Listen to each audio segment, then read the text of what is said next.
gentlemen, start your engine! Dude, how long you been racing? You've been racing 300 fucking years, you stupid fuck.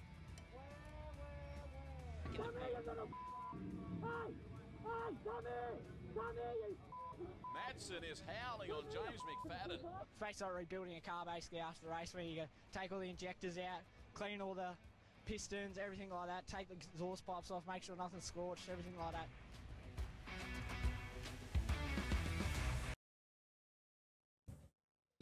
All right, everyone, welcome back. It's episode 18 here of the Work Area Podcast. Special guest in studio today, Morgan Melvin. How are you, mate? I wouldn't call special, but maybe special ed. That'll work, yeah.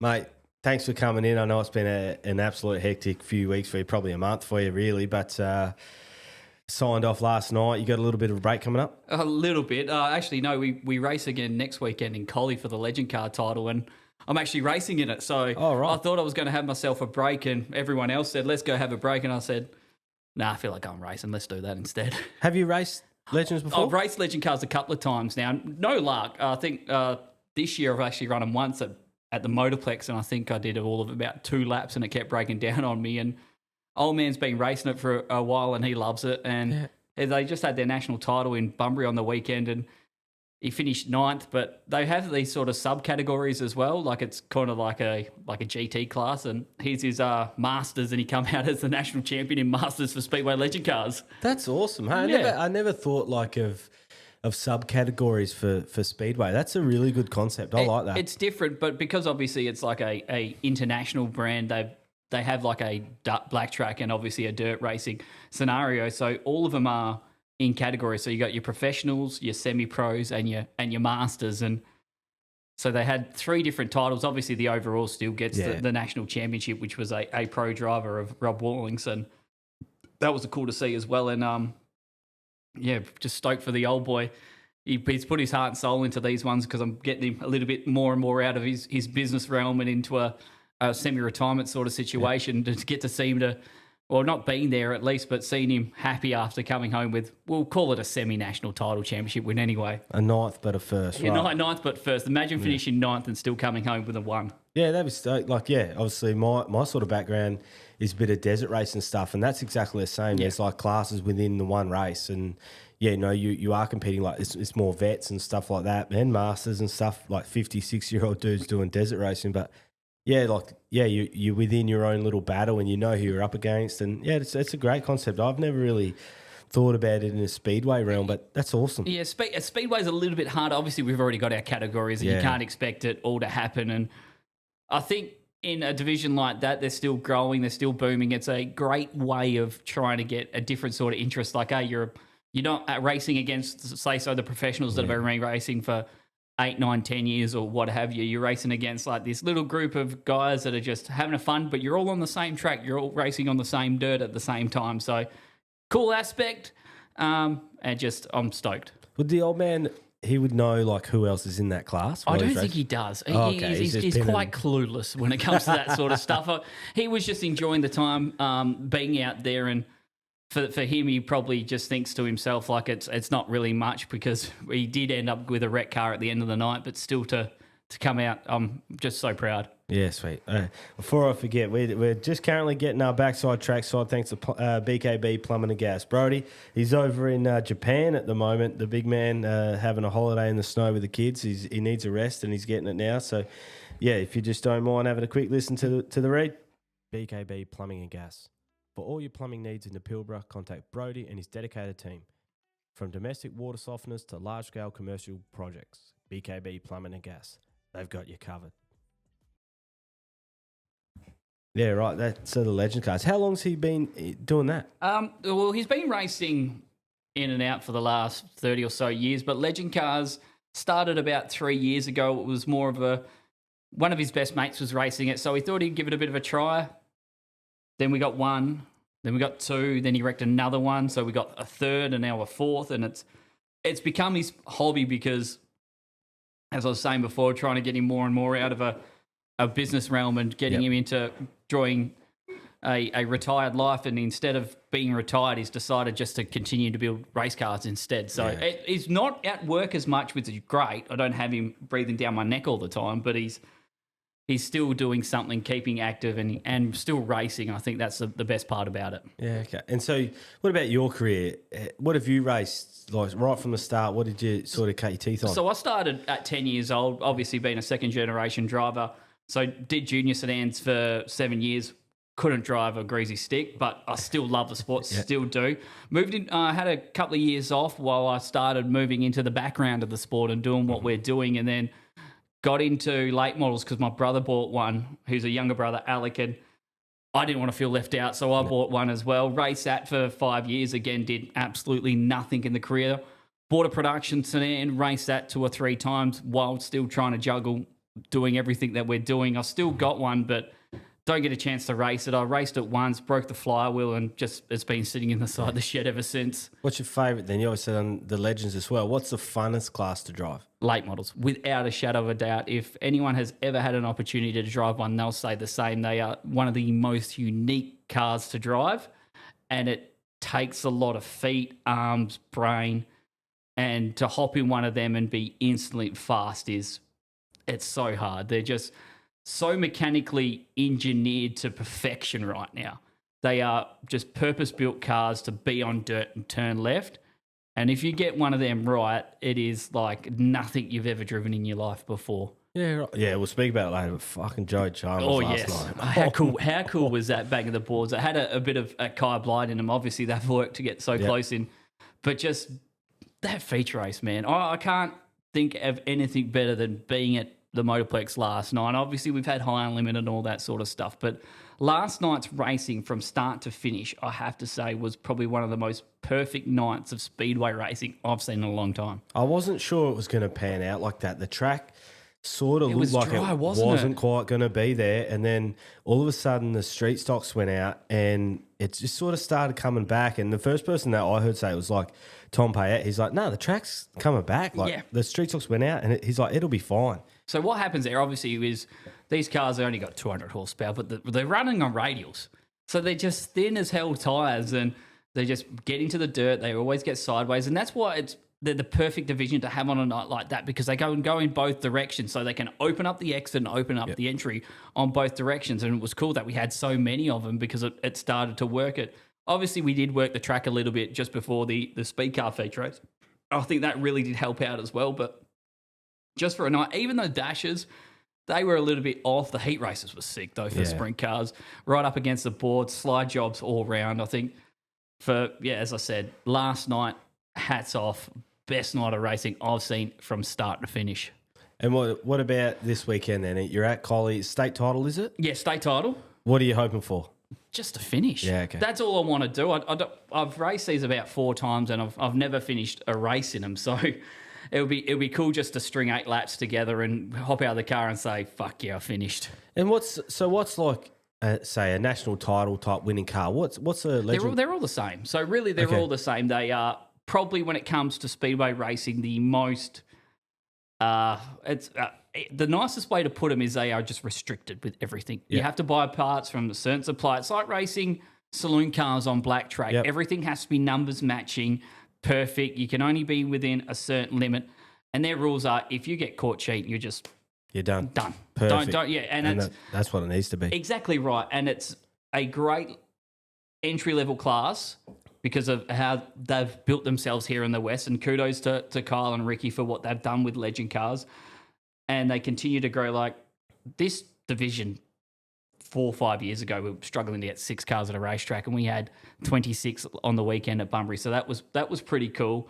But it was hard last night, obviously, because we had Motorplex on one hand, we had Bunbury on the other hand. I had the series going on as well, and then it was a bit of a chaotic stuff. And then we smashed it out with some racing that I would take to the grave as some of the best I've seen. When you're always running, are you nervous, or is it just dad? I shat myself. Yeah, okay. Absolutely shat myself. I had to watch it on Speed Hive because I couldn't fathom to watch him. He started out of 7. he was doing really well. He got up there, and then because he's old, he fell out of the seat, obviously. Got back to finish 9th, which was cool. And but just watching the speed hype, because if I had watched it on YouTube, I would have been like, nah, I can't fucking do this. This is killing the shit out of me, especially when we were having, obviously, the sprint car feature race was coming on as well. So I was trying to watch that, then sitting on the Landini, hoping that nothing shat itself. So we had to go pick it up.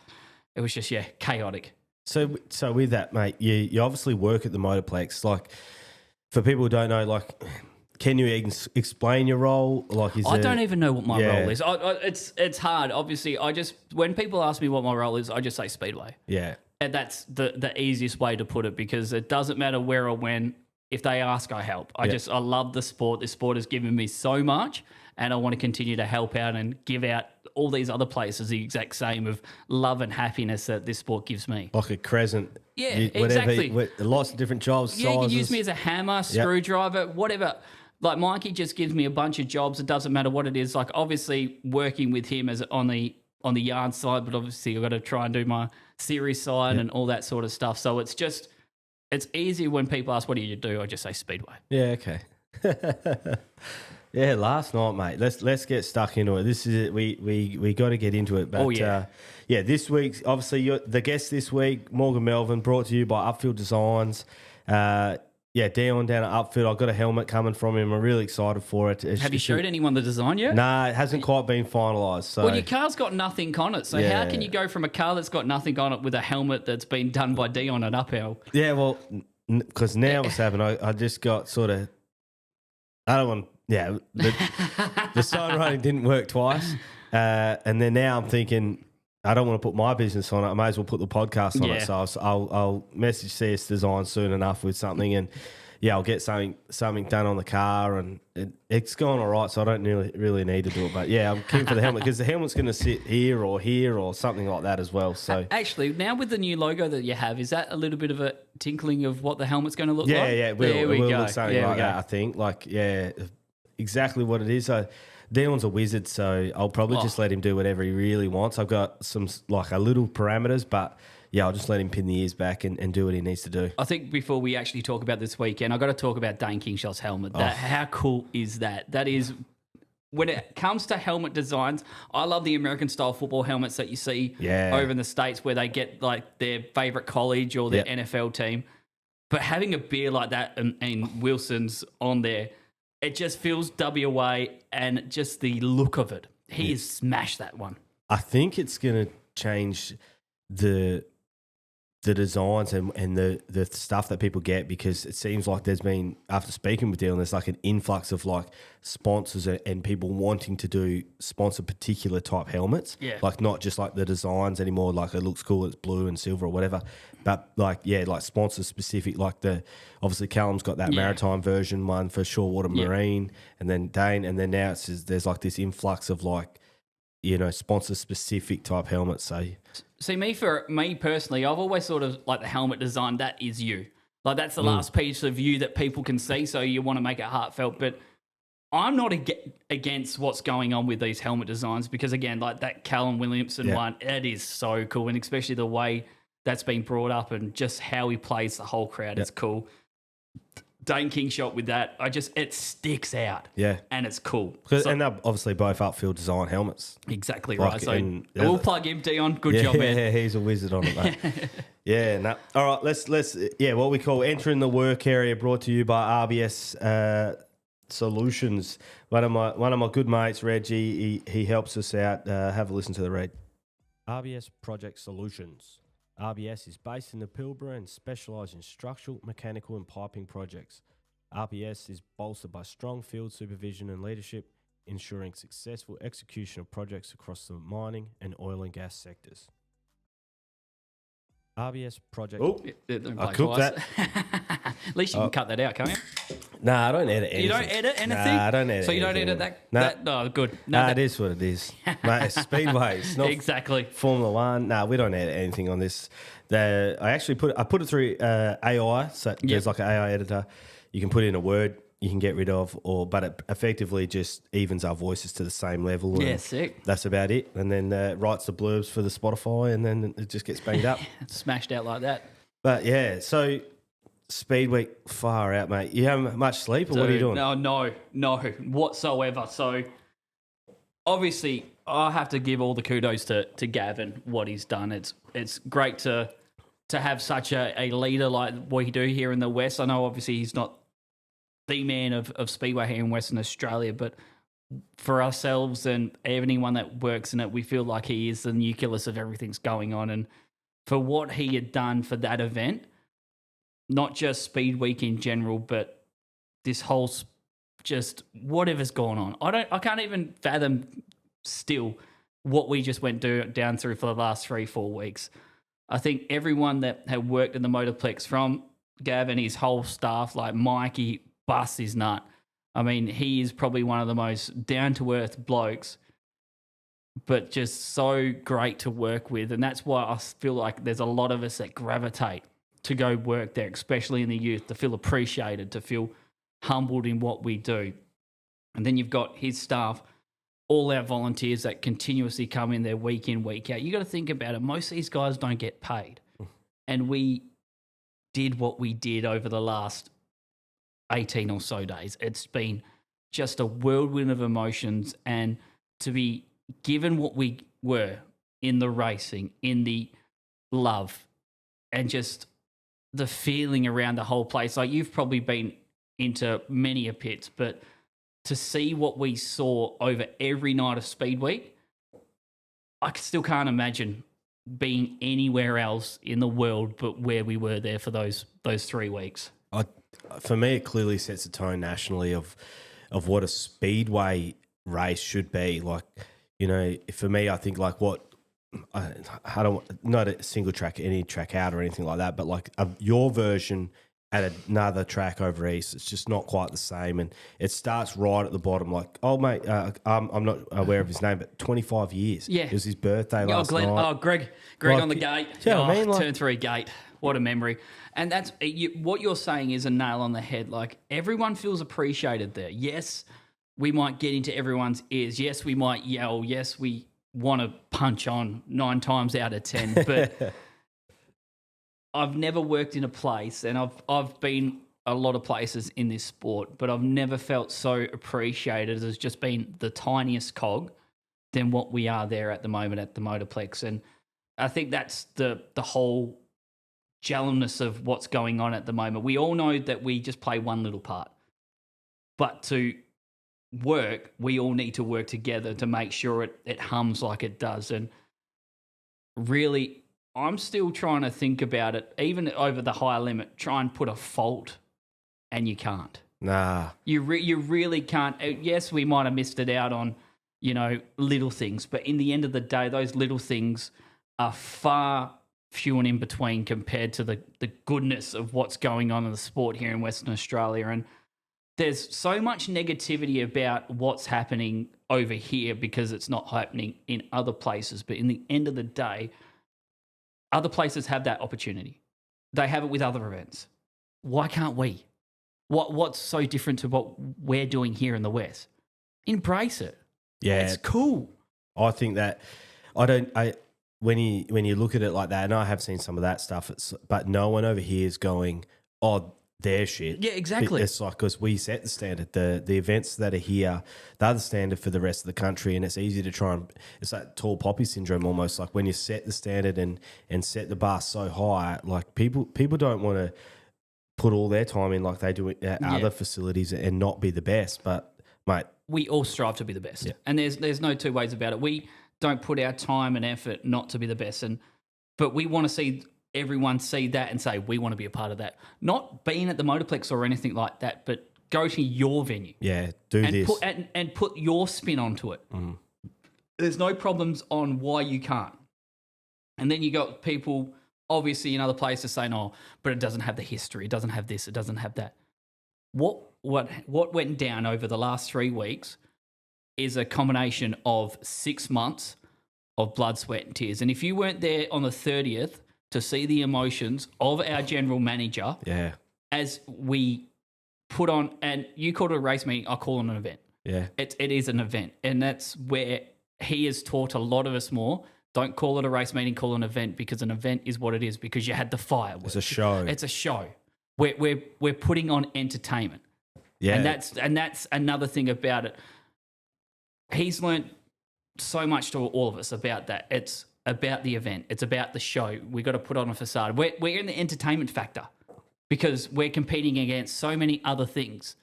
And he has brought the sport into that sort of realm, and we've all dragged on and we've gravitated to it because we understand what's going on.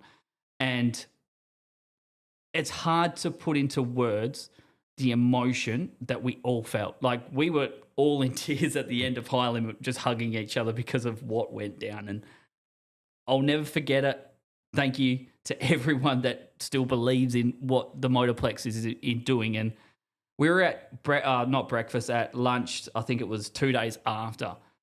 It was one of the days after High Limit, and still to be there and enjoying everything that happened was amazing. And Gavin got told one of the most amazing things, and what it's continued to stick with me because I love American Speedway. I've been involved in it for many years, and he was told that by one of the American drivers, what he did was Earl Boltus. Like, Earl Boltus is probably the number one name in promotion in Australia, in America, when it comes to anything. Like, he did Eldora, so obviously he did the Million and all those events, and that's what when he told me that, that's what it felt like, because it was unique. It's something that's never happened in Australia. Yes, we've had meetings in Sprint Car Worlds that have gone for 50 years. What he did was over 6 months. Yeah. And it's the first time it's ever fucking happened. Yeah. And that's what people need to remember. Yes, they've got years upon years. He was given something to make in 6 months. Imagine if he had 49 years. Yeah. Imagine if the Motorplex had 49 years to build something like that. Yeah, that's his first crack. That's his first crack at a show. Come on, man. Like, broaden your eyes. Yeah, that's the first go you've had at it. Exactly. Stop being so narrow-minded. Yes, that event will still be number one. It doesn't happen overnight. Yeah. But that was 6 months. And we've seen it with, like, if you've seen the Gateway Dirt Nationals, the dome race for late models, they said all the same things about that. Oh, it's only one show. That will never happen again. Yeah. 6 years on, it's still one of the most watched events, and now a new Crown Jewel event where they get 100 late models, and they have to invite another division to come and race, and they have to pick the drivers. Yeah. What's saying it's not going to happen in 6-7 years with this event? Yeah. Yeah, it was such a good event. Like, even like last night, like the racing. Yeah, we've been trying to talk about Yeah. last night, and we keep getting distracted. But last night, like, was such a good event. And if High Limit never happened, you would have thought last night was like massive. Oh, yeah. But it felt like a club show compared to like It High really Limit. did. Like, it felt quiet. It did. There was thousands of people there, but based off of what happened like a week prior, it felt quiet. It felt relaxing for a lot of us, which I was bet cool it to did. see. But as we already said, for me personally, watching last night was the best event that we've had racing-wise at the Motorplex in a long time. Yeah. And so what you guys obviously like relax a little bit after, but like what time during Speedweek when it's back to back, like are you getting back to the track? So we were lucky that we only had one division on. So clean up. So let's just base it off finishing it at 10 o'clock, which was around about the average time we finished. So clean up would start, we'd get it done in about 2 hours. Then we'll try and get a few odd jobs done that may have broken down, like a toilet or something like that. So we'd get home at around, we'd be leaving around 1 o'clock. I'd get home at 2. By then I'd try and wind down and be in bed by 2:30. And then it was a 6:30 wake up to be back at the Motorplex at 7:30 to just, obviously it wasn't like Mikey. Mikey just is an animal, absolutely insane. And just watching him, and in case something broke, I was there. So obviously, again, if venues op said this went down or more went down, would continue to fix that. So it was 16-hour days or 16 to 20-hour days for probably, I can't even remember, but it was a long time, and I wouldn't change it for the world. Just would seem like a blur. You do like the whole week, every night. Which night was what? When did I do this? We all say it about the Christmas time, like what's going on, you know. But usually we're full of piss and having a fat time. It wasn't so much that, but it was it didn't feel like it was long because we were doing it with blokes that we loved. Yeah. And I'm not just saying blokes, but just the team we loved. Like that entire team for High Limit wouldn't change it. And as I keep saying, the team that is being built at the Motorplex is one of the best. And you could say it easily. You could take that entire team and put it anywhere on a race night team, and it would trump anyone, I would have to say. Yeah, I would definitely say it's not just like the High Limit crew. It just seems the Motorplex crew in general, that everyone switched on. Everyone loves their jobs. Like, I feel bad. I don't know his name. Like, even where I generally watch from, if I'm helping or if I'm not racing, I'm on the exit gate. Yeah. So the fella that's on the exit gate, he just loves his job. Oh, Greg, yeah, we give him so much hell, and but he's there every weekend. Every week. And that's the thing. Like, we might give people shit, but they continue to turn up. We continue to banter. We continue to be enjoying in being in everyone's lives. And I feel sorry for Mikey because I've lived in his pocket for the last 3 or so weeks. I don't know how long. And it would be torture when you're not even seeing your girlfriend as much as you're seeing your guys you work with. Your grader. Yeah, poor bloke's sat in a grader more than he's probably sat in his own bed so far. And it's just, I can't comprehend, as I've already said many a times, on what has happened. Loved it. Love the drivers. Love the people. Love the crews. It's just, I want to do it again already. I would love to do it again already. Well, we do it again for obviously the midweek madness and the Barbagallo race and the Cricky boys, and then we've got the late models. But there was just something different, something special. Mikey gets plenty of love for the track. I don't reckon he gets enough love for his BMX skills. the man's a piss wreck. He's not a piss wreck, but he puts his heart and soul into that place. And again, like I've seen his relationship with Gavin and how much it's blossomed, and it's beautiful. Like I've got the same with Logan Hare, who was doing the track while I was at Bunbury. I feel the same about Logan as Gavin feels about Mikey. Like it's been that person that we've nurtured, we've helped. Like they've taught us a lot as much as we've taught them, but that's the sort of love that we all have for each other. It's all about it again. And Mikey's our leader when it comes to the track work, and we all gravitate to him and want to do it for him because he would do the same for us. It seems like it's going to be it's a two-way street because between Gavin and Mikey, and obviously Mikey does the track, Gavin runs the show. If Mikey fucks up the track, Gavin's run a shit show. Yeah. But when Mikey's good on the track, Gavin's run a good show. So it definitely is a two-way street there. And they work together when it is a shit track. Like we obviously last night may have missed it by a touch, obviously, with being so good so early. Lucky we had the stockies represent. Yeah. And lucky we had like a power harrow. Yeah, we spent 10 minutes, made the track amazing for that sprint car feature race. I wanted Taylor Milling to win so bad, man. Oh, T Millie, man. Man, he was coming for that restart too.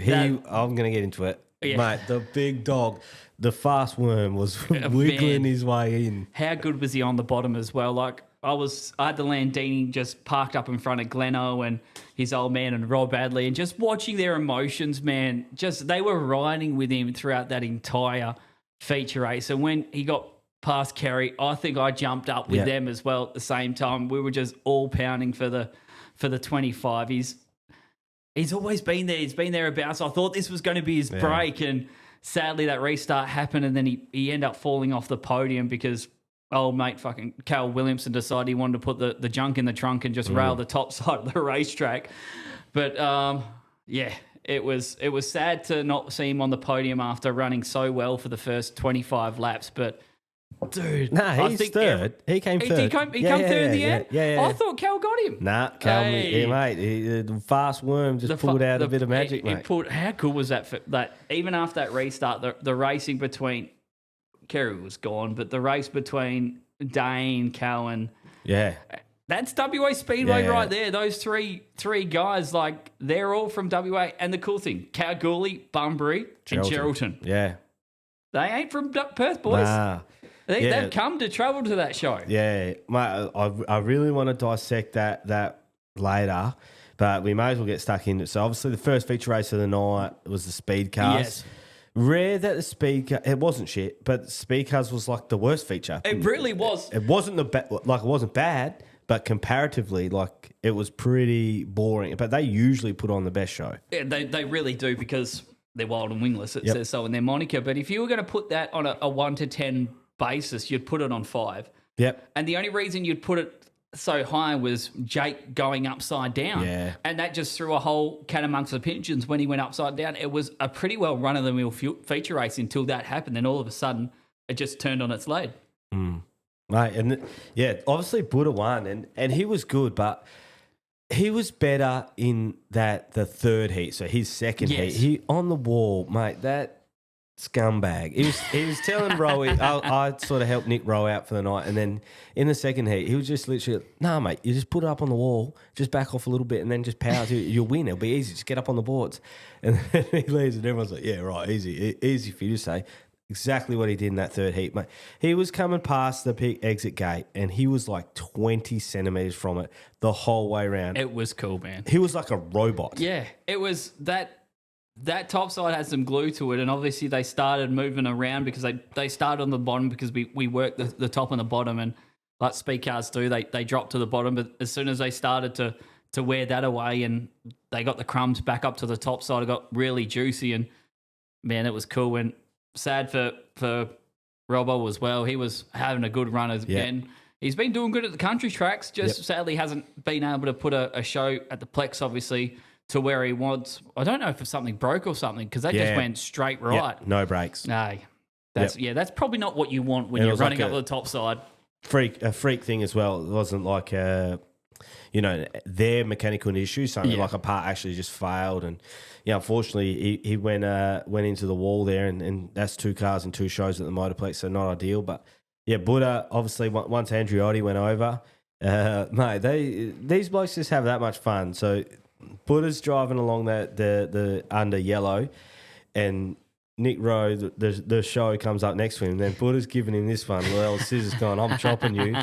And then Rowe's going, I'm going to slide you like this. And Rowe's like, I just was actually trying to tell him I'm going to do it. So he tried to cover, and I was going to get a run. They're just mucking around, playing games. And then afterwards, Buddha's going, mate, I've raced with too many blokes to fall for shit like that. But really good. Buddha obviously won that feature race. Nick Rowe second. Mikey Green, good drive. Like he wasn't sort of anywhere until one of the restarts, and then he ran that bottom, and he was sticking with him. He's having some bad runs when it comes to making weight in his sprint car. Yeah, but he's that's a tiny lad. Yeah, that's a story for another time. But dude, that kid, you can put him in anything at the moment, can't you? Was good last year in a Formula. Obviously put on a show a couple of years ago in that. They've got him in. They've had him in an LS1. They've had him in a 360. Sadly, they've got to find some way to put some weight in the car.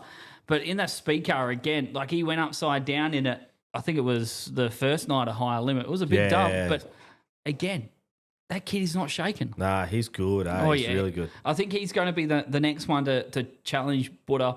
Have to give it to Rowie. I think Rowie's having a career year. Obviously, he's done a lot in sport, in the motorsport realm, but this year, I think the change of chassis has really helped him out. It's given him a little bit of added confidence, but for him, I think this is his year. Yeah. To put himself on the Speedway map again. Yeah, and I think he's pretty keen to actually do something. Like he wants to try and get in another ride or get in a sprint car or do something. And he knows that, the big man.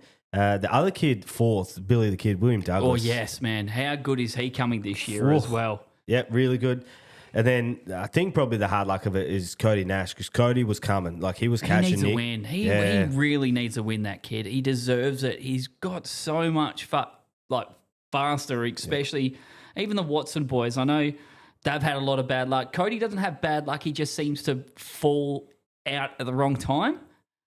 And it just something needs to go that way for him to just have that full string of night, because he's putting it all together. Just something needs to fall his way to put him on the top step. Yeah, he was really fast. He was moving. He was right up on the boards, catching Rowie, and then I think he had a battery go in the end. And a battery of all things. But a few DNFs in that race. So Bo Doyle, he was spicy. That sort of 4th through 8th was really good. Alphonse Guadagnino, Rob Golding. Rob was fast in one of those heat races. That heat race, he was sticking it to Buddha for a long time. He gets a good run sometimes, and love to see him on the podium again. It'd be great to see just something needs to go right for him as well. Well, to be fair, like you could have a really good night, but there's some proper drivers in this class. And that's Speedway here in the West right now. You cannot pick a win. Yes, we know we got our Tom Payetts and our Nick Rose and what have you, but Speedway here now, it's anyone's guess who's going to be coming home. Yeah, mate. We're very, very lucky to have it in. And then, obviously we would be here forever if we spoke about Speedweek as a whole, but I guess let's just talk about last night because last night was that good for the sprint cars. It was. How good was that feature race again? We were talking, obviously, between Mikey and Gav on when to work the track. I think working it before the speed cars was the right decision. The bottom, they weren't right on the bottom, so it come out in the end because that was satched all night long. They found that. They found the top. It was just a revolving case of where to be at the right time, and the worm, man, I wanted him to win so bad. It would have. I reckon that would have brought the house down, especially passing Kerry after what happened the night before. No, like bad things about Diamond Bay. They are one of the most professional outfits. Steve has done an amazing job. You know, you think about the drivers he's brought in now, having Kerry Madsen in the car. They had a good speed week, 2 wins, obviously coming out to their forte, but the weekend or the night before didn't work out. So it's been a weekend of highs and lows for the for that Diamond Bay team. Well done to them. But I really wanted Taylor Milling to win. It's like that. Hey, sometimes you sort of feel bad, but you don't want anyone to lose. No. You just want someone to win. Exactly, and that's just. Again, WA Speedway, there's no one you just want to go, I don't want them to win because of who they are. You just want someone else to win. And when you see someone like Taylor Milling come up and about, you're just like, that's the one. That's the bloke we're going to get against. And obviously you got Cal with his corner. You can't not like the bloke. Yep. He's just such a remarkable person for our sport. And then you've got Dane Kingshot and the Cricky too. Like you can't just not like them. There's just such a great family, great people, and Dane is just one of the all-time greats already when it comes to speedway racing. What he done in a modified, a junior sedan day, now a sprint car and a speed car. He's just a generational talent. Mate, it was so stacked. I watched that and from the infield. That's only the top 4 we're talking about there. And then there's another, 24 cars that started the feature race that we could be talking about. I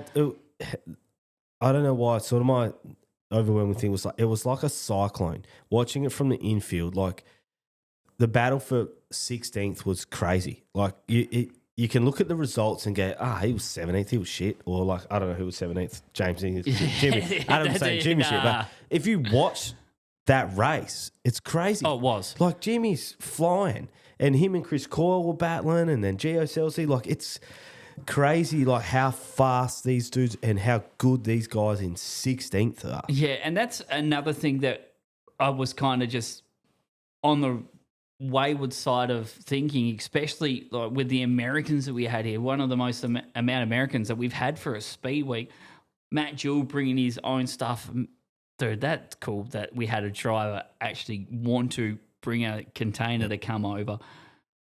Probably not in the best of ways, but it was still cool to have him. Yeah. I mean, he wasn't disappointing, but he wasn't exciting at the same. Well, his paint scheme was exciting. Yeah, there's cool. Something you could just say. Hard to read the logos. It was really hard. I think there was a few guys that probably thought they would come here and do what they have been doing in the past, but I think now the level is just. Yes, it was up last year, but this year is just completely different again. When Gio Celsi's running 15th. Did they put the 360 in for the weekend? Because obviously it didn't feel like it was Gio. Obviously the speed week started really bad when the hub decided it wanted to not be a part of the steering wheel anymore, and he didn't excite me like I thought he was going to be over here. Yeah, I'm disappointed for him and the team. Like I that's think, not how they wanted, and I don't think it's a true reflection of that Dan Gold Racing team. They're so professional. Yeah, and I think from the outside looking in, if you're an American, you'd be like, that team must be no good. But that's just not the case. I feel the same as well. Like you look at the outside looking in, you think they really weren't that, but they had mechanical issues. They had a lot of things not going right. Don't forget, this is a new team. Yeah. In the sprint car world. New car to Geo as well. New car to Geo, new sprint car team, because they're not, they're speed car people. Yeah. But even talking to Dom Raffici, one of the crew guys, he was beat. Man, they would have been working overtime for the last. We talk about how we were going, but I feel for these sprint car guys, the longest bit of relaxation they got was between the second and the 10th. That was 7 days. And then that would have been full on as well. A fourth. Because now we got Bunbury, yeah. But yeah, Kerry was good. I think Taylor, without that restart, I reckon Taylor actually does win. Oh yeah, and then he got in the front. Yeah, he passed, and then they got him back with the restart. So obviously got pulled back to that last lap. But yeah, I think like Kerry was good. I don't know if he was the fastest, but I think J-Mac, Taylor, and Callum raced each other. And Kerry got left alone a little bit. And then, so that's how he got out, particularly after those restarts. And then, like, I like Callum and I like Balls Moller, mate. I fucking hope they qualify shit and have to go through the B, mate. Oh, man. That was so sick. Like, Broads is, again, that kid is going to go places. He deserves a World of Outlaws or a high limit job full time. Oh, no. Now. He's ready to go. He worked with OC Casey Kane last year. He's got his feet wet in that. But that kid, like, he is night and day above what any other kid at his age doing that job is. He is, like, to work with such a high personality of Callum, and I don't mean like as just who he is as what he does and what he brings to the sport, and to still continually produce something like that is amazing. Callum's an amazing wheelman. I'm not saying it's all Brody. Callum's a fantastic driver, but the head on that kid. Yeah. You would think he's 40. Yeah. But he's not messing around. No. When he's there, it's business. Yes. Like this is not like this little job where he gets to fulfill his passion and whatever. No, when Brody's at those races, mate, he's all business. You can't break him. Nah, but yeah, I hope they qualify back because that was so awesome to watch. And Callum is the nicest dude, the most aggressive on the track. He was forcing the issue and he was moving people out of his way. And not like dirty. No, he's not a dirty driver. I'm coming. Yeah. Like, this is where Watch out. I'm here to play, boys. He genuinely pushed Brad Sweet out the way. I was watching him and then Brad sort of got another run on him and then Brad was sort of like, you want to play rough, I'll play rough. Mate, it was like 2 laps later, Callum's just gone. I think that's the big thing about us. Like, this is our dojo. Perth Motorplex is our place. Yeah. Like, you're coming to mess with It's like when Outlaws or High Limit, they go to Pennsylvania. Like, they're going to their place to play. That is what Perth is right now to the world. The Plex posse. I do like that. And that's exactly right. Like, Pennsylvania and Perth, they're the same. Like, where you come here, you're playing in our place against our guys with our rules. And we show that at Higher Limit, man. Like, these guys come here and we gave them a race for their money. Obviously, like, we got the new super team with Brady's. Yep. That was amazing what they did over those 2 nights, and obviously they fell short. But again, this is our place. You're coming to play in our dirt. You gotta put up or shut up. Yeah, it's like the old footy thing. This is our dunghill. Yeah, exactly. Like, you don't come to our dunghill. We're Millwall at the moment. Let's talk Green Street hooligan style. But it's cool to see that we're so talked about in this sport now, and it's not just because of our events. It's our drivers. It's just everything. Speedway, the nucleus and it's probably going to be a bit of a the nucleus of sport is here in Perth now. Yeah, I think so. I can't.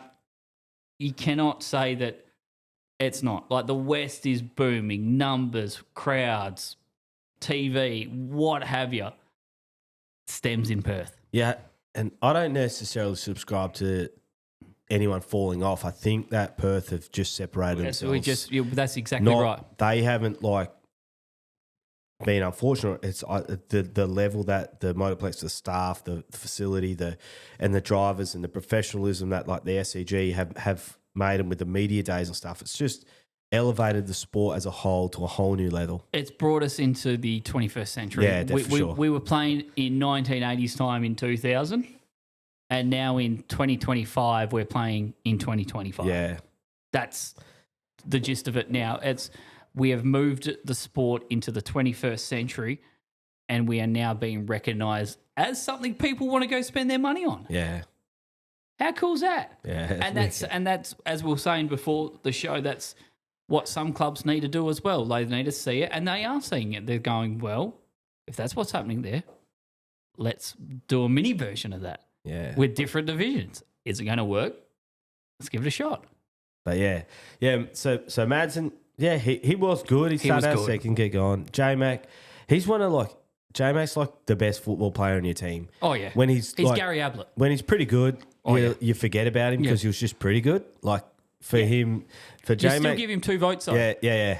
Like for J-Mac to get 3, he has to have like 50 touches and 4 goals. Yes. When he has 35 and 2, you're like, it was all right. Yeah, you're right. You're still in the votes, but you're. That's the level you hold him to. But Taylor Milling, mate, he was running the bottom so good. So many times I was watching on 3 and 4. He come down. I thought he was going to blow through. Yeah. And he just tucked in, stayed on the bottom, and was just eating Kerry up and catching him. And yeah, he was really good. And then because you had like J-Mac, good on the bottom, good on the top. He had Callum Williamson, who was ripping the top. Oh yeah. But Taylor was on the bottom and holding his own, catching the lead. Like, mate, great job. Yeah, a couple of times in 2, he got a little bit unstuck, but he still was able to compose himself. And I think that was the thing that probably a lot of people learnt about Taylor last night is that, yes, he's got a great team with his dad, Gleno, and Adley all on his side, but he actually was able to regain composure and have another dig. Just let's hit our marks this time. Dirty air is a horrible thing, especially when you got 28 sprint cars rolling around the same 500-metre oval. But to be able to pick yourself up like he was amazing to watch. It wasn't a win, but still kudos. Yeah, because I spoke to him in Bunbury and he knew he's a top 5 team and I think he is as well. But like I was watching him on that inside, just with like his wheel movement, like nothing was erratic. No, it was looked minimal, really wasn't smooth. it? Like yes. he looked so good. His hands were just steady and smooth, and nothing looked forced. He looked calm. Like great job. And hopefully it's a sign of things to come. And then Callum obviously 24th to 4th. That's cool. Top. 20 spots, man. It's just and it was instant. It wasn't like he just picked them off one by one. It was all of a sudden you're looking 10 laps in and going, for fuck's sake, there's a 3. Yeah. Like it was unbelievable. Yeah, exactly. Just rail the top. Everyone else was trying to keep their just the right rear in the dirt, it looked like, but he was just 4 wheels just up against the wall, 5th pinned. And it was cool. One of those feature races that no one was like surviving. It seemed like a racy racetrack, and everyone was going. Everyone was racing. Yep. Everyone was racing for positions. No one was just out there like, some of the back markers where they're just like, I'm just here to I just want to get these laps in. Get some laps in. Everyone was racing for position, and it was to come from 20. Oh, mate. Yeah, exactly. Like, behind him, Dane Kingshot, phenomenal. Matt Eagle, phenomenal. Cole Macedo, Kate Amandas, Elias, and Brad Sweet ended up 10th. Zephos, how good it has been Matt Eagle over here. Yeah, he's a good driver. Such a good bloke as well. We had him in the shed a couple of nights over the high limit, and just such a nice bloke. Yeah. So cool. When I spoke to Jock, I asked him who he thought the most underrated was, and he's sort of humming hard, and I was like, for me, it's Matt Eagle. Oh, yeah. And then he was like, yeah, 100%. That's what I think. Like, his name's never the look who's coming to town exactly. name. But he's always there. Yeah. And when he comes out and he puts a lap down, he goes, I forgot about him. Yeah, that's what he's that guy. He's the forgotten guy in the top 5. The Whyalla earth moving, mate. Yeah, he's good. He's cool. And it was just so good to have him. I hope he comes for the Festival of Sprint Cars, because that whole Michael Brown team, man, I understand that it's hard when you've got so much going on in South Australia with what they're doing, but then you come over here and you're racing for what we did, and then you're getting that exposure, you're getting those laps, and just want to have him back here for Feb. It would be hard to team. Obviously, there's a financial... It's a burden. Again, this is a hobby for most of us. I know that there's guys that get paid and we're able to offset it with some businesses and whatever have you, but in the end of the day, it's a hobby. here in the West. Like these drivers still go to work. They still do not a 9 to 5, but they're still in an office or on the tools from Monday to Wednesday or Monday to Friday. Then we come and do this. But like if you, the teams from over east, like it'd be so good running here, and then you're like, do we want to go back? Yeah. Like there's this bit like, what do we do? We're so heavily invested in it. Like, do we showcase our stuff here? Like, what do we do? Yeah, do they stay here for February and just keep racing? I hope they do. Like, well, more than happy to accommodate him anywhere. We'll find him a spot. Yeah. We want to have him here because he's a key token to racing right now. Yeah, maybe because they obviously are not pigeonholed in South Australia, but it's sort of not Victoria, it's sort of not WA or Queensland. It's just in the middle of it all. Yeah, and he sort of does a bit here and a bit there, but he wins everywhere. Like Chariots this year, he was phenomenal. He was cool. Yeah. And again, he is the most forgettable driver in the top 5. Yeah. Because he's always there. But he's not the one putting on the show. He's just consistent. And that's what gets stuck. Yeah, he moves forward, he holds his own, and he's always there. Like his fastest lap 29. Exactly. What are we putting down there? It's on that car. It was like this, like Callum Wilson, piss off, mate. Your fastest lap's 27. His fastest lap he did was the 27th lap. That's insane, isn't But it? like Kerry's best lap was lap 6. McFadden's was lap 6. Millings was lap 6. Callum Williams was 27th. Dane Kingshot's 8th. That's insane. Eagles 20. Like everyone else's laps like within the first 8. Yeah.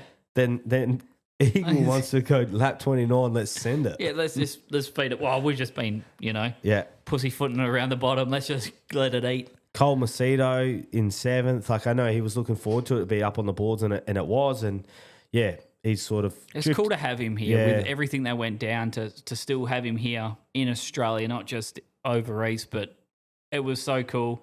Obviously, well done to TP for what he did to bring him over here as well. But he was a humble driver, I think would be the nicest way to put it. He was just there. Yeah. Like he put on some damn good racing. Yeah. Like put on some show. I just don't think the results perceived for the speed that they had. That first night set a pretty high bar to. He looked sort of phenomenal the first night. And I think everything else just caught up. Yeah. Like everyone else found their feet and were like. But in saying that, so it goes back to what we're saying about like, you can look down at the list and be like, whatever, 16th, 17th, but it's like, he's 7th. Like everyone in front of him is a killer. Oh, yeah. Like absolute killers. Caden Manners, he went back. He looked so fast first 10 laps. He looked phenomenal. But then, sort of drifted back. I don't know what happened, but I know he's a driver and he looked so good early. He really did. I honestly thought that was his show. Yeah. The way that car moved at the start, it was awesome. Like it just was moving to a place where I thought this guy's going to be able to just work the track, and as he is such a smart driver when it comes to doing that sort of stuff. But felt like when he started getting past, and then obviously getting into that dirty air, the car didn't have the same lost the front and just lost the rhythm and went further and further back. But still, as we said, we're talking about a bloke that finished a little bit down the order. Yeah. And it's a list of, 30? We had 30 cars show up, 28 start the feature. I think maybe what you need to look at is so like Corey Eliason 9th, phenomenal. Yeah. Then Brad Sweet 10, Brock Zierfoss 11. Like, and that 11th hurt him. Yeah. To not win the Speedweek weekend. I mean, that's an 11th place finish is still you're one spot off a top 10. Yeah. Yeah, like again, really? It sounds like 11th and you're like 11th. But if you watch that race, it's I feel like I know Speedway a bit, but like I was still mind blown with how much was going on in that race. Yeah, and that's again just it's hard to put on a price on Speedway here in the West at the moment. Just again, we said it again. There is everyone that feature race has ambitions to win, but it almost feels like half that field can win. Yeah. And it doesn't matter where you get. Like, Cal, 20 spots. You can start anywhere and win. Probably could, if no restart Callums, maybe win it. Maybe. Like, It looked And like you look, we've already. That's two guys now that we've said if it wasn't a restart, there's Milling, Taylor. And then, like, even the next man in line, 12th, Daniel Harding. At one stage, that's who I thought was winning. Exactly. He was coming for Caden. Caden was winning. Daniel was chewing him up. But, yeah, the one thing about Dan, like, he's had a few incidents this year, and I was watching him, and I was impressed because he's still racing. Yeah. Like, it's not like... It mustn't play on his mind that, like, I junked the car last night. Like, let's try and get through to... That's not it. He's racing still. It must be so hard to be in the mindset of still trying to grind out and do what it takes to win, because you can't win unless you do take risks in this class. And he was still trying to do that. And at one stage, like, that's how good it is. At one stage, 12th place looked like he was going to win the race. Exactly. It's speaking volumes of sport. Crazy. It's speaking volumes of our Mannington Toyota Sprint Car Series, man. Yeah. And again, what you said, like, there's been some guys that have had bad years. I mean, poor Chris Coyle was having a hard run, but once he's on, our kid's on. Same as Daniel Harding. These guys all can win a race on any given night. Yeah, he moved forward. Did good. Obviously, there's some circumstances there. It makes it a little bit difficult for Coyle to move forward. But even that, like, B main, the B main was get fucked. You can't have that. We dropped one car in the end. And we put on a show like that in the B main. Yeah. The A dash was a little bit how you going with poor Jack going upside down and us losing him for the night. But still, like, B main putting on a race like it did. Mate, I'll just quickly find it here. The B main. Go through the drivers. Here we go. Last chance qualifier. Just phenomenal, mate. Callum Williamson, Andrew Priolo, Gio Selzy, Chris Coyle, Matt Jewell, and the Bulge, Miles Bulger. Yeah. Like, and Miles was going to be the one that missed out and we ended up putting him in the show. Yeah. How cool. Crazy. So we've covered it all. Like, Jason Pride, good. But these are the people that I was watching as well. Like, Pride, I was sat next to, like, Chanel and Cody there in their rig. Like, Jason's hammering. Yeah. But, again, he's 14th. Like, in the battles he was having, it's like, it's high quality. It's good driving. And just even talking, like, if we want to go back to the state title, we were talking about him getting on the podium. Yeah. And then his car wins high limit. Yeah, mate, it's cool. Let's get into the late model. Something that you can share a little bit more. How good were they? Joe, behave, mate. You can't do what you were doing, Joe. That's not on. He's on the wall in the late model, like, ripping it, mate. He was phenomenal. Let's go start their first heat race between him and J.O. with a slide job to take the win. There was a bit of elbows being swung by both drivers there, but again, these guys are just on one. I can't wait for March and their national title. I think it's going to be cool. If we get some United States blokes, we get some East drivers, it's going to be cool. And I think Joe's hit the right time to be on fire. Yep. He won at Albany last week. He's won now. He's going to be hard to beat. He struggled here for a long time, but obviously that team BCM have found something strong that's working, because it was the place of the old fields for a while here, wasn't it? I mean, Jamie, Jason and Warren were on podiums. It felt like week in, week out every time. I know still J.O. finished in second, but there was no one touching Joe last night. He won by 9 seconds. Yeah, exactly. And it was a race that went start to finish. Yeah. And when he started getting on the boards, especially passing some of those lap competitors and just not thinking, we're going to play the smart game and try and be, cautious of his lead, but we're just going to rip the top and just rip the deck out of it. Well, that's what. And when I spoke to him last week, he talked about, particularly with the old fields, he's like, it's rough, aggressive racing, and you sort of get grumpy with each other, but like that's what they expect, and that's who he loves racing against. And I'm sure they would have been grumpy at each other, but like they'll be laughing now. Yeah, what? They're just competitors. Exactly right. And the Oldfield boys, they're some of the most amazing blokes. Like, I've got plenty of time for all three of them because they've helped me grow in this sport. But you don't want to get on the wrong side of one of them, because you're not playing with one, you're playing with three in the end of it. Yeah. It's when you're racing for the lead, and obviously with so much to play for here in the West when it comes to the national title, it's going to be you want to play your cards right. I know they're not going to forget it. I know he's not going to forget it. So it's there's a lot that's coming. Yeah. And it's going to be fun to watch. But I know Joe's up for the challenge because he, we talked about KB for so many years. They're born with the same brush when it comes to the aggression that they show, but it's controlled aggression. Like, it just feels like these guys have got so much grip that they can still do what they're doing and be fast. Yeah, Joe's definitely got that dog in him. He does. He's got that. He's going to be a driver that we're going to be excited to have here in late models for time and time again. I know we all have aspirations to see someone like that to go over the States and be that man. We've seen it again with a couple of our drivers, but I think that what we've seen from Joe is going to continue to improve, and it's going to continue to be probably that guy. Well, this is his 5th season. Yeah. Yeah, he started racing when I was just finishing with late models. So, and I bet you don't feel like you finished that long ago. No. Well, watching him, it does. I feel old and decrepit right now, but what he's doing is something special. Mate, yeah, he was so good, and rarely do you see a late model that high. Like, he was man.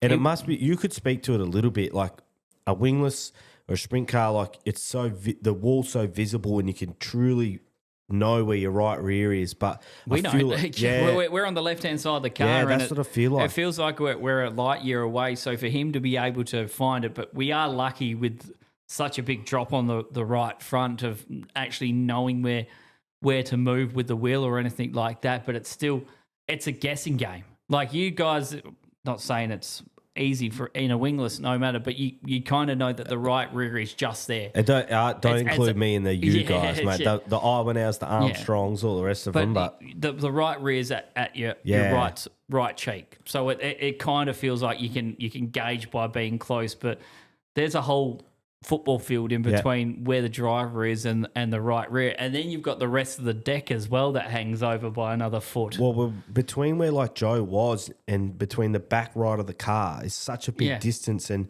for him to finesse that, it's cool, isn't it? Yeah, phenomenal. That's why I love late model racing, man.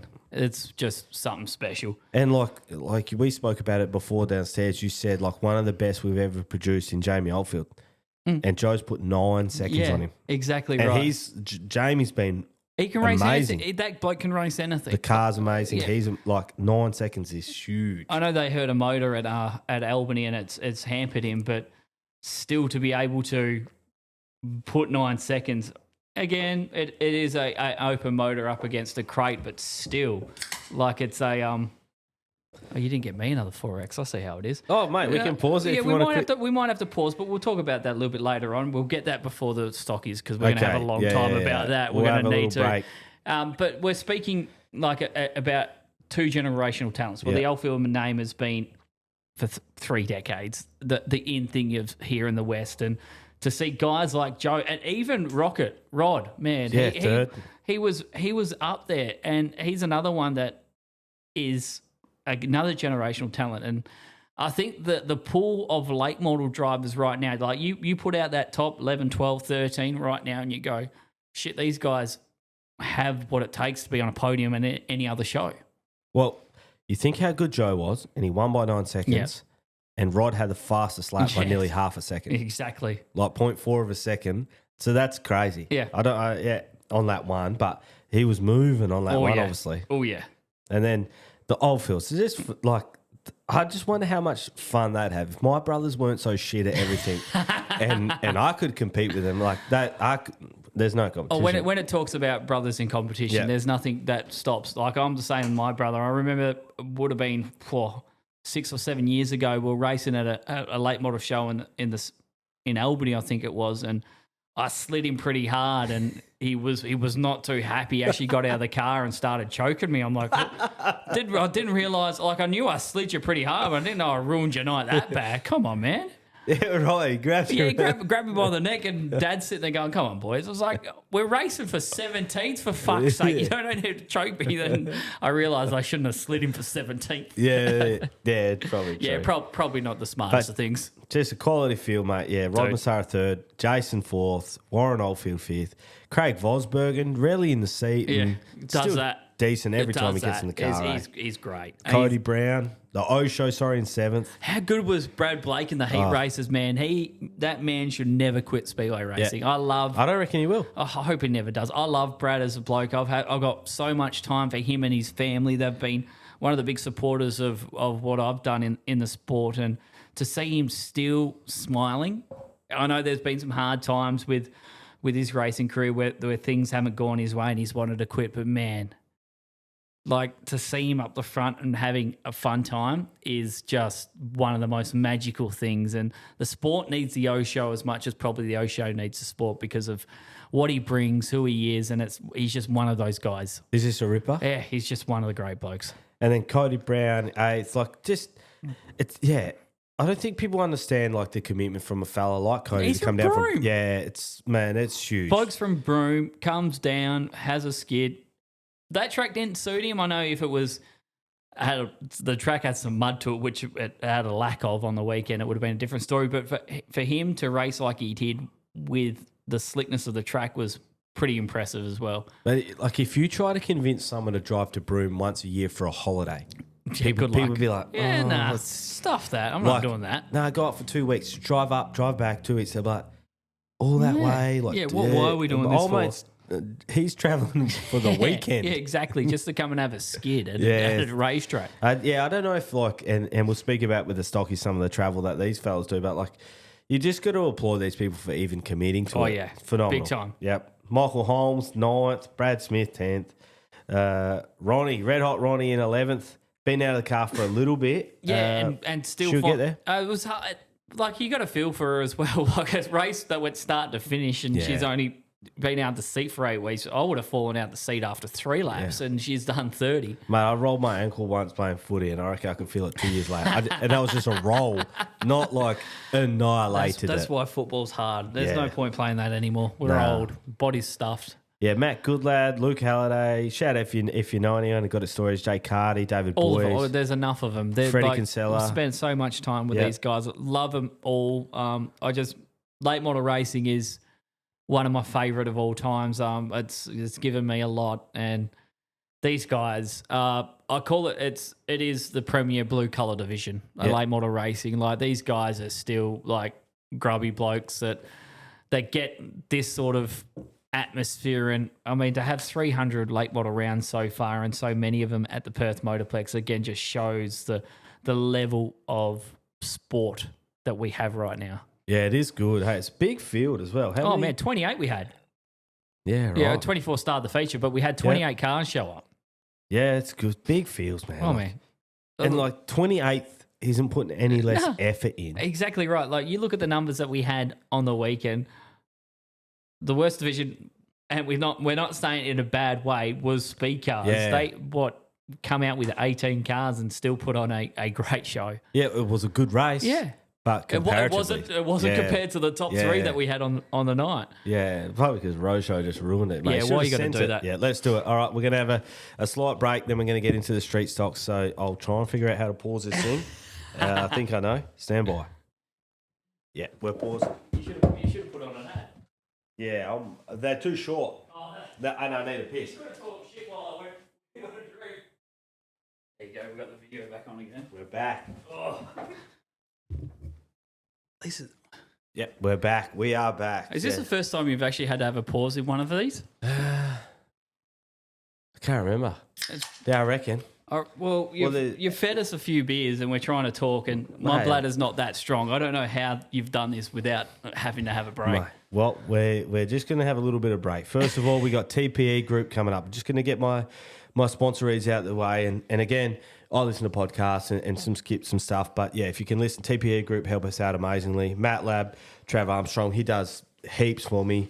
Every time I send him a photo or whatever, and he does my episode graphics and all that sort of stuff now, plus heaps of other stuff. The Knife Merchant as well. They're the last couple of reads. So if you want to have a listen, I really appreciate it. TPE Group, proud sponsors of many Western Australian race cars, local speedway and sporting clubs, and all-round motorsports enthusiasts. MATLAB, where creativity meets functionality. MATLAB specialise in crafting custom mats tailored to your unique style and needs. Jump on Instagram to see their work for the likes of Cricky Motorsports, Williamson Motorsports, and many others in the pits. Have a look at their stuff and see what they can do for you. The Knife Merchant, a cut above. Premium quality knives including the world-famous Victorinox for fishing, camping, kitchen, butchering, and outdoor lifestyle knives. Find them on Instagram and online at thenifemerchantoz.com. That's thenifemerchantaus.com. And we mate, it's like when you dinner. When I was a kid, I'd eat all the veggies, the mashed potato, and save the meat to last because it's the best bit. No. Who does that? You can't finish on the shit. No. You don't finish on the shit because you always get an ice cream. Whoever said you eat? No, this is wrong. I didn't get ice cream. Yeah, but who? The meat is the piece of resistance. You're not going, I want sides more than a meat. No, you eat the meat first because that is the best. If you don't eat your veggies, who cares? Well, my dad give me that one straight over the back of the head. I want to hear that one again. I want to hear who else has done that because I've never heard anyone that's ate their veggies before their meat. This is what I'm saying. I'm saving the best to last. But that's hang on, the street stocks. I know. Oh, yeah, but we're now talking about meat. That's just you got to get rid of the peas, get rid of the mash, and then the last mouth taste in your night is the best. Oh. And that was what happened last night, mate. The street stocks. It just man.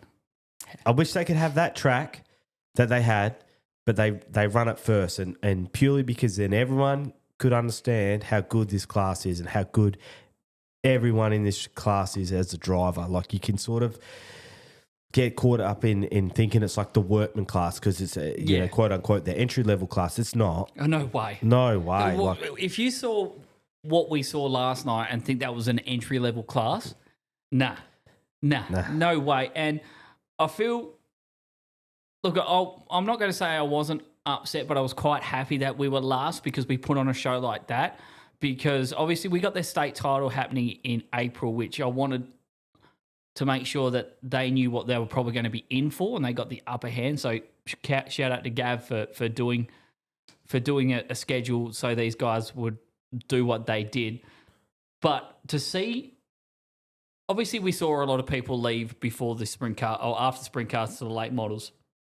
But what happened was between the late models and stockies, I saw no one leave, which was great to see. So everyone that was a true Speedway fan and was there from start to finish witnessed probably it was fun. It was exciting. There was a lot of laughs. But the racing, man, wow.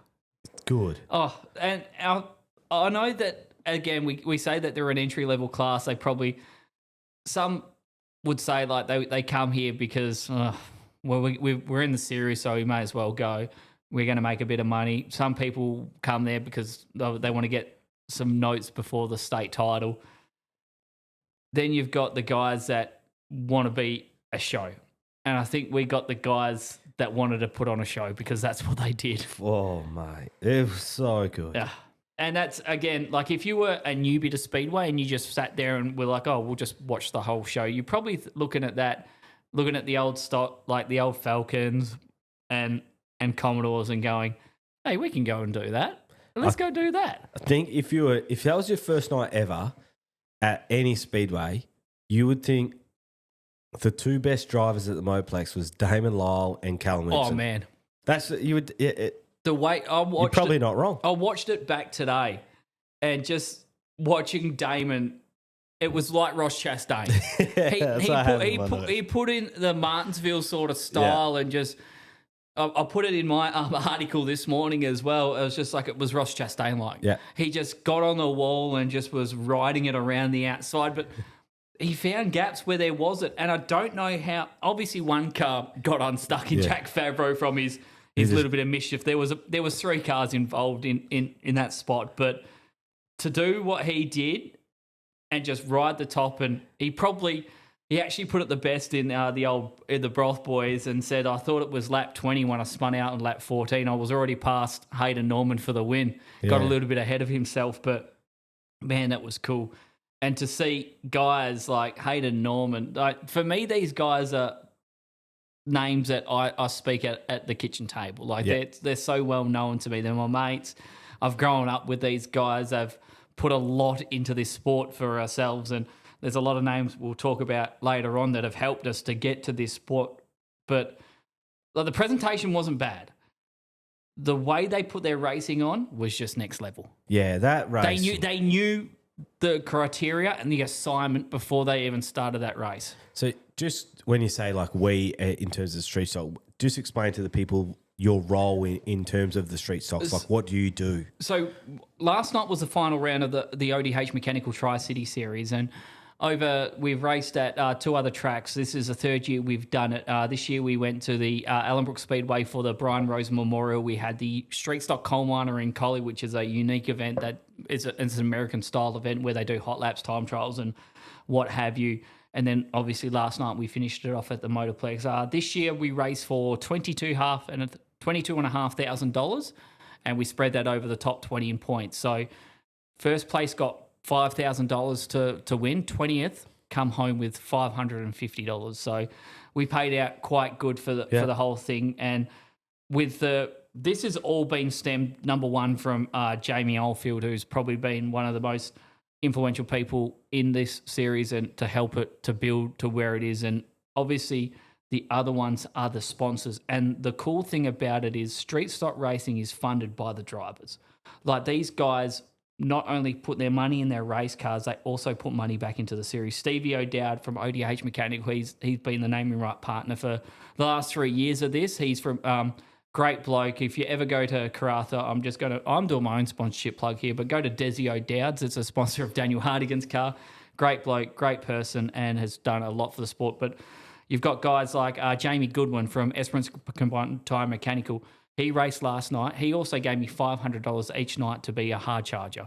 So he gave $5. So that's, again, like, guys go out of their way. You got the Dallas who have put in so much money. Kane and Lockie both race. And you've got the Comleys. They don't race anymore, but Mick and Petter have been amazing to these. I can continue to rattle off names like Jace Kempton. He wasn't there. The Cheesy and Sammy. But these are all street stock drivers who also fund what we do. Yeah, so it's like its own little ecosystem. Yeah, it's its own little, exactly right. And for them guys to help build this division to what it is been amazing. So in the last, just to give you a bit of history, I think through the series over the last like 4 or 5, when it comes to the Tri-City, the Southwest Sedan Championship, and the Month of Madness, which is another one that's coming up as well, I think we've given back about $250,000 to street stock racing and production sedans in the state. So we've done what we can to continue to put money back into the sport. And these guys get the agenda. They get that what we're trying to do is continue to lift the bar. And as you said, like, people think street stock racing is just an entry-level division. I believe it's far from it.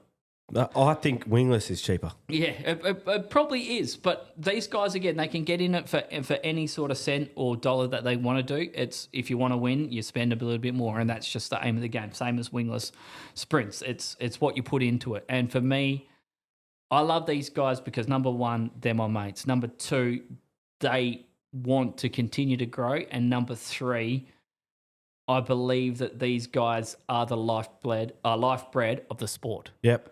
These guys are Speedway. Yeah. Like, yes, we've got the sprint cars and all this sort of stuff, but for me, street stock racing here in the West is what continues to make me want to tick and continue to make me want to improve the sport. Because WA has, when it comes in the Speedway sedans category, there's 6 national divisions, and in 3 of them, WA hold the most amount of cars in production sedans, street stocks, and junior sedans. But it's the street stock guys that they want to fund themselves to be better. They want to fund themselves to continue to do greatness. And again, like, if it wasn't probably for the money in the series, I think you might get 10 less cars or whatever. But we had guys from Derby. Like, we talked about guys from Broome coming week in, week out. We have Jay Coth and Robert Dunbar, who has moved south. But Jay Coth, and I'm going to be a little bit probably biased about this, but I take so much pride in seeing what he has done in the sport because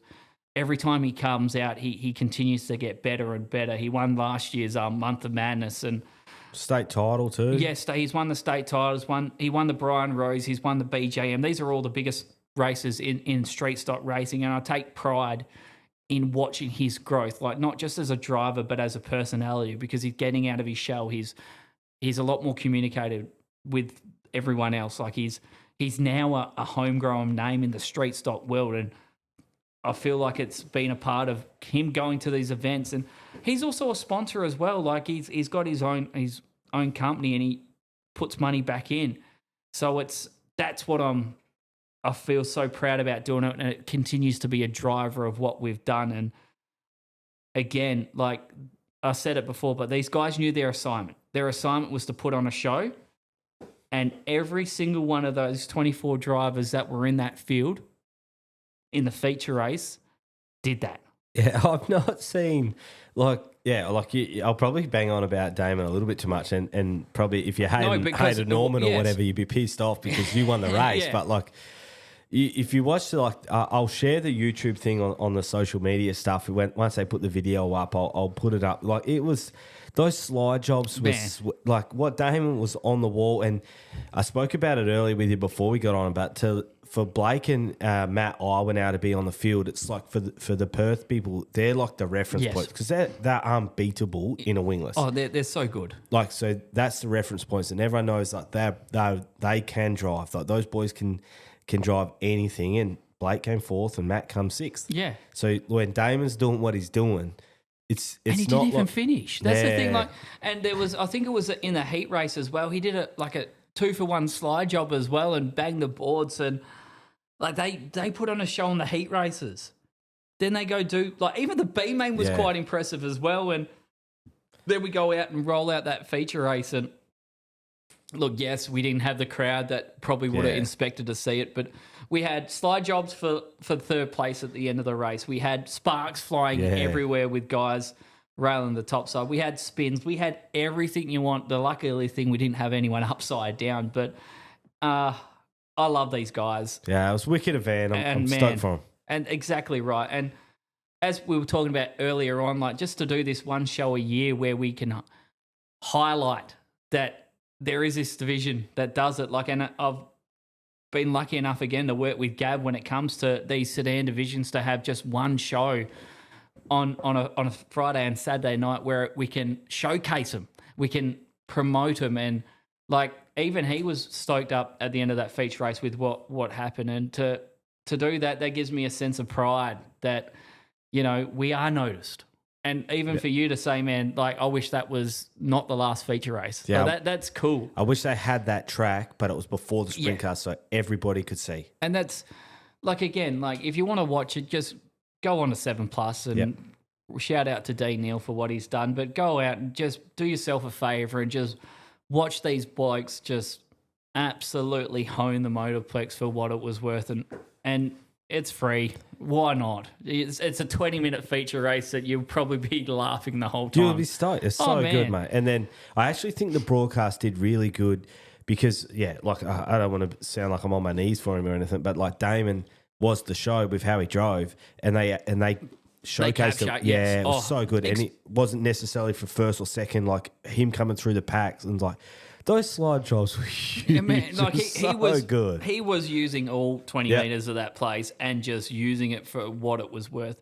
Even like I know Hayden, I feel sorry for the poor bloke because he just drove amazing. Like he did an amazing job. Yeah, he was challenged at the start, especially like him, Blake, and at the start they were switching lanes. Peter Dowie as well. They were all trying to slide each other for the lead.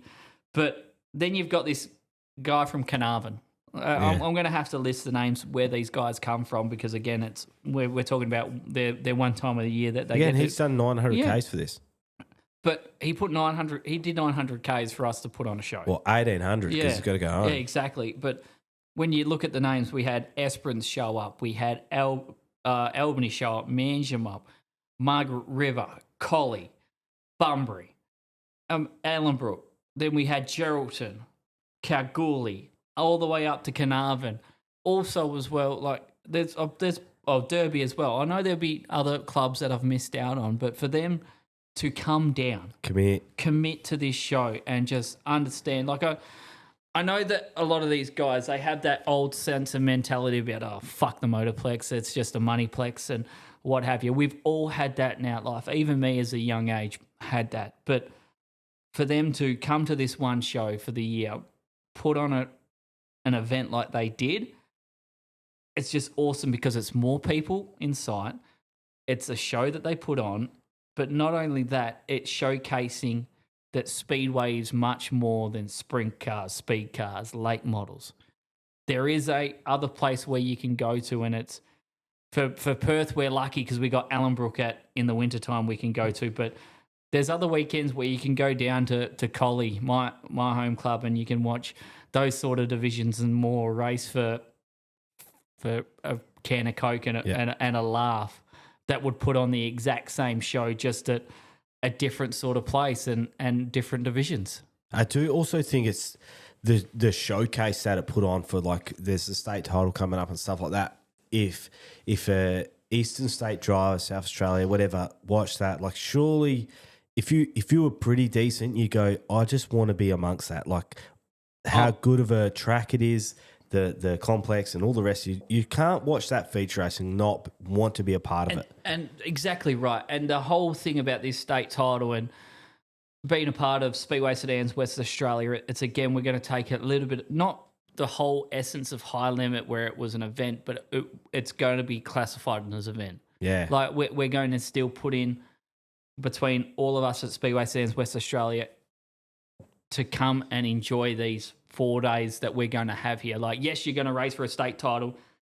Yes, it's going to be still the same format that we always race, but the essence of it is it's not every division, especially when it comes to the grassroots places, that the Motorplex goes, oh, we want that state title. Usually, like, divisions go to them and say, we want to have your state title. Yeah. We had an application for that state title from the Perth Motorplex. Yeah, that's wicked, hey? That's exactly right. Like, and this is what I want to tell these guys, especially, like, yes, I understand your whole conjecture about the place, but these people want you. I want you to come to this place. Like, I feel this happiness. I want you guys to experience this. Yes, I know that if you're going to this, say, oh, are they going to, let us run our format? Are we going to be able to do this? Are we able to? Yes, you are. That we're going to work our asses off to make sure that it is our state title, but we're going to give it that essence of the Motorplex. The greatest show, show on exactly, dirt, exactly right. And we're lucky enough that Craig Clayton Cheesy, who I've already spoken about, he's going to bring out Anthony Bear for it. Yep. One of the greatest street stock races. I don't know if you've ever watched it, but if you heaps. do, I've watched heaps of this shit. Yeah, the 2022 national street stock title that I was lucky enough to promote it at Bunbury, and the finish of that, I want to bring that back. I want to bring that event to the Motorplex and have the same, not have that same people, but have that same feeling about it. Yeah. That it's like this is a once in a lifetime opportunity to have our title our way. So exactly. So that's why, like, when we were there over these last 2 days, I want these guys to bring it over, and this is what we're going to do. We're going to have that exact same thing, but in our way. Mate, watch that feature race. Oh, and, yes, and tell me please you don't. And tell me you don't want every single street stock race there. That was so good. And that was the cool thing about it. Like, even lucky enough, the Broth Enterprise last night blew up because of it as well. And it's just so amazing. Like, these boys and girls and what have you, they want to be a part of something big. They are a part of something big. So we'll just tidy up here with the actual results. So Hayden Norman in first. Who's he? Who was Hayden Norman in the end? Like, we didn't want everyone to talk about him. That was almost like the J-Mac thing. Like, he was just too good. He was out front. Like, he just sort of... He did great all weekend long. And is Ben Norman... Are they brothers? That's your brothers, yeah. So that's the younger brother. So again, like, we've been lost in the whole thing. Older brother one? Older brother one from younger brother. Yep. Okay. Yeah, right. And where are they from? Local? They're from Allenbrook. So they live in Bullsbrook at the moment. Yep. So they just are a stone's throw from the Allenbrook Speedway. But Hayden's a former WA number one, and Ben's actually finished in second place in a national title. So both these boys know how to wheel.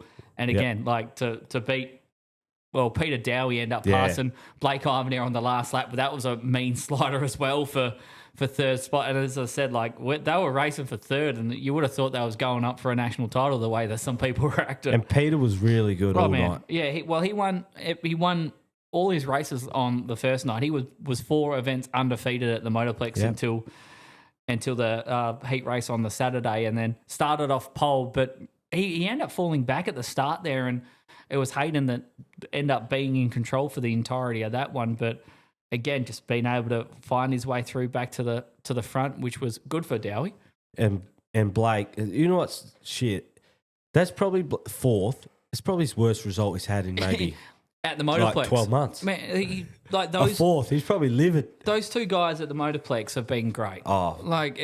They are just, when it comes to wingless racing, as you've already said, they are the pinnacle. Like you've got those 2 boys, then you've obviously got the next field that's probably headed up by Travie. Yeah.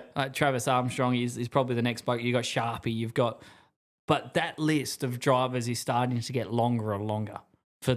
I wouldn't say it's tier 2, but it's probably 1.5 because number 1 at the moment are the two Ivanhoe boys. Like I said lots of times, mate, those Ivanhoes ruin people's lives. Like Tommy Britton won his first fit. He's that good. He's only won 1. Yeah, and how good was he at Albany as well? Like, let someone else have a turn, boys. Boys, that's right. Just come street stock racing more, please. Just for my sake and for the sake of wingless.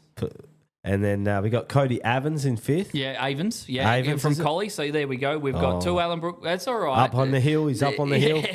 Well, you're going to be there next weekend, aren't you? I will be, mate. There we go. I've heard the only place you go uphill to go into a hole. Yeah, that's my town. Don't hurt me like that. Nah, mate. My family's from there as well. The Stocks. Oh, really? Yeah, that's mum's family. They're Collie people.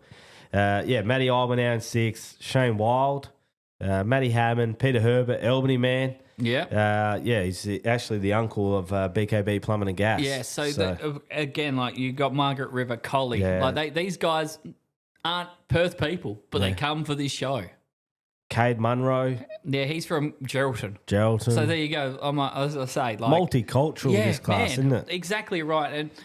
And street stock racing, it's again the lifeblood of so many clubs, and these guys continue to help these smaller clubs all around our state continue to improve. And if you ever talk to some members of clubs, you'll see that most of the committee members are filled with these sort of people. So it's doing something back for these guys, because without them, like, there is no grassroots racing. There's no street stocks. There's no productions. There's no juniors. So to be able to give these guys an avenue to race for $22,500. Yeah. And in the end of the day, we had one show at I think it was the Brian Rose that paid $14,000 for the night. Collie played 10, and then we raced for 5 on the weekend. So you add that up with the 22.5, that's over $40,000 in 3 shows. These huge. guys. So cool to have 63 guys do the whole series, and again, we just want to continue to lift the bar for these guys, because without these sort of people and these sort of drivers, who knows what's going to happen with the grassroots racing. Yeah. Yeah, I lived in Derby for a couple of years there, and obviously Jake Oath was up there, Robbie Dunbar, Matty Lowe. Like, it's a tiny little town, and there's not many facilities or organisations, sporting clubs, anything. They go speedway racing. Thriving. And their feature races were so good. Like those 3 guys have been some of the biggest supporters of what we've done here, and they continue to come down south and race, and they're the guys we do this for. Like, if you're going to support and continue to support, we're going to do that. And I've said it time and time again on the Derby Speedway page. I'm so proud of these guys, not because they're willing to come down and race, but they also have continued to lift the bar for cars over there. Like, you now go on their page and see some of the presentations, some of the way that they act and handle themselves. It's cool to see that they will come down here and race with us, but not only bring what they've learned in a racing aspect, but in the way that they perceive themselves. Like, it's not professional. We're nowhere near a professional state. We are racing for money, yes, but to be able to still act like we're, trying to lift the bar Yeah. of the sport. And that's just like little bits of what we've learnt with everything that's going on here in the West. So we keep doing it. And like even this sort of show, man, you wouldn't believe like the input that also something like this happens, because there's not every sport that has a dedicated show that wants to just dribble shit and have yarns. And it's another level, another aspect of the sport that we love and we want. If we can play our little part here in the work area, mate, I'm stoked. Exactly. And it's, as we were talking about before, every little cog has its purpose. And we're all working together. We're not bashing, we're praising. We're loving the sport. Yes, there's a lot of things that we've obviously seen in the last month or so with other places that you go, oh, well, they're going up to shit. But in the end of the day, we're all still trying to work together. Focus on yourself. Focus Exactly. That's what went back to my other comments. Like, I don't see anyone from WA bashing any other events. We're just praising our own, and that's all we can continue to do. And mate, the staff at the Motorplex, the drivers, everyone involved, like it's a two-way street. They understand. Yeah, it's a magic place to be. It's an easy place to cover. Like, yeah, so like by no means is my job, but like, man, it's that easy to go there and sit on the infield and watch 15th place in a sprint car feature, just hammer it and come in here and talk shit, have a few beers and chop it up. And exactly right. And it's a place where this sport, and I've said this so many times to so many people, but this sport gives so much to people. Like, even as a promoter back in the Bunbury days, to see people's smiles as they left the venue, man, that is just so much. And even we all saw it at the last night of High Limit, like Gavin, like tearing up as everything was happening. We put our heart and soul into this, and to have the reaction, man, it just makes everything worthwhile. The long hours, the harshness of this sport. It's not the easiest sport, no matter if you're a driver, a spectator, or what have you. It drags us. Yeah. But it's that 5% that we love. It does seem like that, hey, the sport is like perfect is acceptable. Anything other is a failure. It isn't.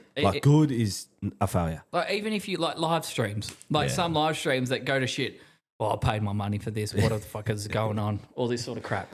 But we're all putting in the same effort. Everyone's trying. Exactly right. Yeah. And yes, we drag people down, but we also pick people up. Yeah.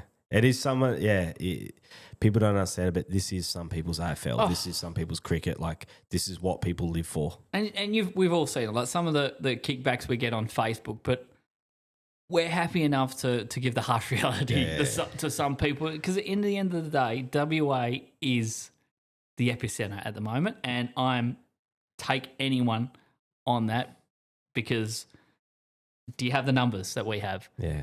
Do you have the audience that we have? Come and have a look. Yeah, come and have a look. I'll test you.